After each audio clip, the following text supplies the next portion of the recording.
ఈరోజు సండే మా లంచ్ అయితే చూపిస్తాను. ఏంటంటే సండే మాఘమాసం కాబట్టి నాన్ వెజ్ తినము. ఇంకా నెక్స్ట్ ఏంటంటే నేను అంతకుముందు మా బాబు చిన్నప్పుడే నేను నాకు ఒంట్లో బాగాలేనప్పుడు సండే మానేస్తాను నాన్ వెజ్ అని అనుకొని మానేస్తాను. అట్లాగా కంటిన్యూ అయిపోయింది. ఇప్పుడు మా బాబు పెద్ద అయిపోయాడు. కాకపోతే ఏంటంటే ఇప్పుడు బుధవారం ఒకళ్ళు వస్తే ఒకళ్ళు తినరు, మంగళవారం ఒకళ్ళు తినరు, అలాగే సండే నేను తిన్నాను. ఇంట్లో ప్రాబ్లం వచ్చింది. ఎవరు మానమంటే ఎవరు మానలేదు. ఇంకా నేనే కాంప్రమైజ్ అయిపోయాను. ఎందుకంటే సండే అందరం ఉంటాం, ఇంట్లో తింటాం కాబట్టి ఇంకా సండే నేనే మానేసి నాన్ వెజ్ తినేస్తున్నాను. కాకపోతే ఏంటంటే సండే నాన్ వెజ్ తినేస్తుంది కాబట్టి మాఘమాసంలో 4 days మనము సండే అంటే సండే నేను తినడం మానేస్తున్నాను అనమాట. ఈ 4 weeks సండే.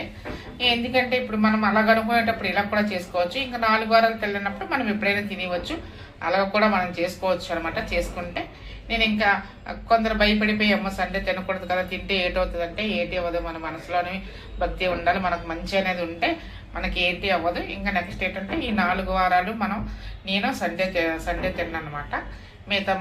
మిగతా వారాలు మాత్రం మామూలుగా తినేస్తాను. మా లంచ్ చూపిస్తాను. సరే, మా లంచ్ చూడండి. సాంబారు అన్నీ వేస్ట్ చేశాను.